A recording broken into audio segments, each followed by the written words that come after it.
ಅಷ್ಟೇ ಇವತ್ತು ರೈತರಿಗೆ ಅಂದಾಗ ರೈತರು ಸಿಡಿದು ನಿಲ್ಲೋದ್ರಲ್ಲಿ ಎರಡು ಮಾತೇ ಇಲ್ಲ. ರೈತರು ಸಿಡಿದಿದ್ರಪ್ಪ ಅಂತಂದ್ರೆ ಹೋರಾಟ ಇನ್ನೂ ತೀವ್ರ ಆಯ್ತಂದ್ರೆ ಡಿ ಕೆ ಶಿ ಅವರು ಅದರಿಂದ ಬಚಾವಾಗಿ ಹೊರಗೆ ಬರೋದು ಕಷ್ಟ ಆಗ್ತದೆ. ಯಾಕಂದರೆ ಒಳಗೆ ಹೋಗೋದು ಭಾಳ ಸುಲಭ, ಅಭಿಮನ್ಯುಗಳ ಗತೆ ಸಮಸ್ಯೆ ನಡಕ ಅದು ಹೊಳ್ಳಿ ಬರೋದಕ್ಕೆ ಹಾದಿ. ಅದಕ್ಕೆ ಈಗ ಆರಂಭ ಹಂತದಾಗಿದ್ದಾರೆ. ಡಿ ಕೆ ಶಿವಕುಮಾರ್ ಅವರು ಭಾಳ ಎಚ್ಚರಿಕೆ ಹೆಜ್ಜಿಡಬೇಕಾಗಿದೆ. ಅದಕ್ಕೆ ಸತೀಶ್ ಅವರು ಹೇಳಿದ ಮಾತನ್ನು ಅವರು ಒಬ್ಬ ಮಿತ್ರರಾಗಿರ್ಬೋದು ಅಥವಾ ತಮ್ಮ ಯಾವುದಕ್ಕೋ ಹೇಳಿದ ಮಾತು ಸತ್ಯದ ಅಂತ ಅನ್ನಿಸ್ತಾ ಇದೆ. ಆದರೆ ಇಲ್ಲಿ ಡಿ ಕೆ ಶಿವಕುಮಾರ್ ಅವರಲ್ಲಿ ಫೀಡ್ ಏನದಪ್ಪ ಅಂತಂದ್ರೆ ಅವ್ರು ಹೇಳೋದು ಮಾತು ನೋಡಿದರೆ, ಅವ್ರ ಬೆಂಬಲಿಗರು ಹೇಳೋದು ಮಾತು ನೋಡಿದರೆ 80% ರೈತರೆಲ್ಲ ಸಹಿ ಮಾಡಿ ರೆಡಿ ಆಗಿದ್ದಾರೆ ಅಂತೇಳಿ.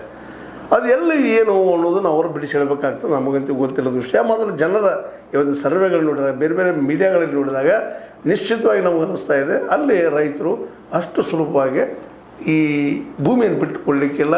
ಯಾಕೆಂದರೆ ಇವತ್ತು ನಮ್ಮ ಹೆಣ ಬೆಳ್ಳಿ ನಾವು ಸತ್ತು ಹೋದ್ರೂ ಬಿಡೋದಿಲ್ಲ, ರಕ್ತ ಇರಲಿ ಅನ್ನುವಂಥ ಉಗ್ರದ ಮಾತುಗಳನ್ನು ಮಾತಾಡೋದು ಇದನ್ನು ಗಮನಿಸಿದಾಗಂತೂ ಇನ್ನೂ ಗಾಬರಿ ಆಗ್ತದೆ. ಡಿ ಕೆ ಶಿ ಅವರು ಈ ಅನಗತ್ಯ ನಮ್ಮ ಕಡೆ ಉತ್ತರ ಕನ್ನಡದಲ್ಲಿ ಹೇಳ್ತಾರೆ ಹ್ಯಾಮಾಜಿದ್ದ ಮಾಡಿರಿ, ಹ್ಯಾಮಾಜಿದ್ದ ಇಲ್ಲಂತಲ್ಲ. ಈಗ ಮಣ್ಣು ಮಾಡಿದ್ರಪ್ಪ ಸಿ ಎಮ್ ಗಿರಿ ಪಡ್ಕೊಳ್ಳೋಲ್ಲಿ ಏನು ಗೇಮ್ ಮಾಡಿದ್ರಿ, ಆ ಗೇಮ ಹೌದು ಇದು ನೋಡಿದ್ರೆ ಶಾಂತಿಪೂರ್ಣ ಆಯಿತು, ಅಹಿಂಸಾತ್ಮಕ ಆಯಿತು, ನಿಮ್ಮ ಅಧಿಕಾರ ಹಿಡ್ಕೊಂಡ್ರಿ. ಬಟ್ ಈ 2020 ಅಧಿಕಾರ ಹಿಡಿಯೋದು ಅಷ್ಟೇ ಕಷ್ಟ ಆಗೋದು ಅಷ್ಟೇ ಅಲ್ಲ, ಮತ್ತು ಅದನ್ನು ನೀವು ಭೂ ಸ್ವಾಧೀನ ಮಾಡ್ಕೊಂಡ್ರೆ ಅಲ್ಲಿ ಅನೇಕ ಉದ್ಯೋಗಗಳಿದ್ದಾವೆ. ಅವರು ಹೇಳ್ತಾ ಇದ್ದಾರೆ ನಾವು ವರ್ಷಕ್ಕೆ ಲಕ್ಷಗಟ್ಟಲೆ ಕೋಟಿಗಟ್ಟಲೆ ಗಳಿಸ್ತಾ ಇದ್ದೀವಿ, ನಿಮ್ದು ನಮ್ಮ ಉಪಕಾರ ಬೇಡಪ್ಪ ಅಂತೇಳಿ ಅವರನ್ನು ಅವರಷ್ಟಕ್ಕೆ ಬದುಕೋದಕ್ಕೆ ಬಿಟ್ಟುಕೊಳ್ಳೋದು ಭಾಳ ಯೋಗ್ಯ. ಮತ್ತು ಬೆಂಗಳೂರಲ್ಲಿ ನಾವು ಏನೋ ಕೈಗಾರಿಕೆ ಬೆಳೆಸ್ತಾ ಇದ್ದೀವಿ, ಮತ್ತೇನೋ ಮಾಡ್ತಾಯಿದ್ದೀವಿ ನೀವು ಹೇಳ್ಬೋದು. ಆದರೆ ಇಲ್ಲಿವರೆಗೆ ಎಷ್ಟು ಬೆಳೆಸಿದ್ರಿ ನೀವು ಬೆಂಗಳೂರಲ್ಲೇ?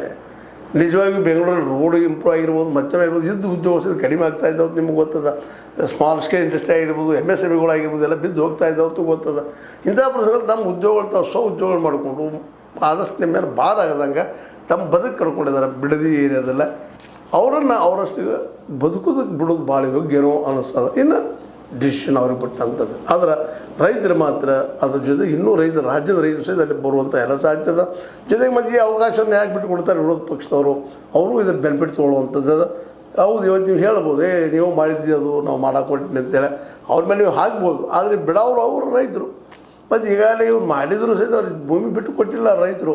ಹೀಗಾಗಿ ಇದು ಯಾವ ರೂಪ ಪಡಿತದ ಅನ್ನೋದು ಮಾತ್ರ ಈಗಲೇ ಹೇಳಲಿಕ್ಕೆ ಆಗೋದಿಲ್ಲ.